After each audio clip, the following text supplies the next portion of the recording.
Well, child experts are shouting from the rooftops about the benefits of silence for children. Parents are being told to embrace quiet time and let their kids enjoy zero brain stimulation. So for more, let's bring in Claire Orange, our parenting expert. Hi there, Claire. Afternoon, Emmy. Now, what's the value of quiet time?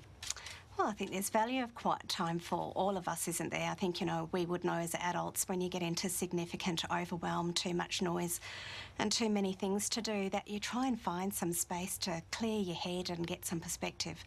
And it's no different for our children. They're doing a lot of brain-based stuff that requires lots of their bandwidth and lots of processing time. So having that quiet time for a child, that ability to just have a reset and to let the part of the brain that helps us to emotionally settle to do its job, it just makes sense. Now, overscheduling, it's something I guess a lot of parents like to do. Does it lead our kids into them feeling overwhelmed? No, it does. It does. And, I think there's been a lot of negative commentary about parenting in the media of late. And I think it's difficult for parents because it's almost a damned if you do and damned if you don't. If you don't do it, then your children are kind of feral kids. If you do it, you're overwhelming your children. But what we do know is that kids do need downtime. They need time just to play in their own space, play imaginatively, and always having something on the go and being required to show up for that physically and emotionally is really draining for our kids, and we'll often see it in their behaviour. Is there an amount of time per day that we should be aiming for? Well, I saw something this morning, Emmy, that was saying 2 hours a day.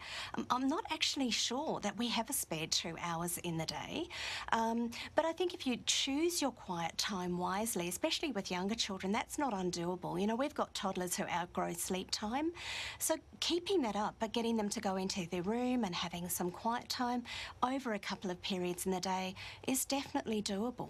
So how can parents actually minimise this brain clutter? What are the things that they should be aiming to do? Right. So I've thought of 4 things that spell out calm. So we'll start with those.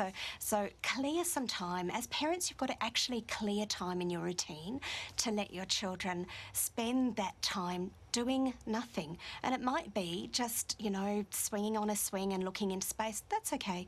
They don't have to be being stimulated all the time.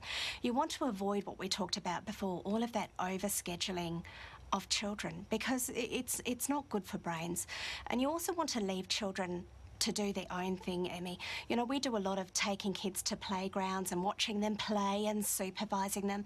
Well, we need our kids to be out there taking some sensible risks. And then mindfulness is the last bit. Doing things that are mindful, things like colouring in, things that are sometimes dying arts in families. And there's certainly a very good Australian app that I would recommend called Smiling Mind that families can use. Schools use it a lot. So that's a wonderful one. Just having time where you're just present as an individual and within your family space. Okay, certainly some good advice and certainly some options there for people to think about.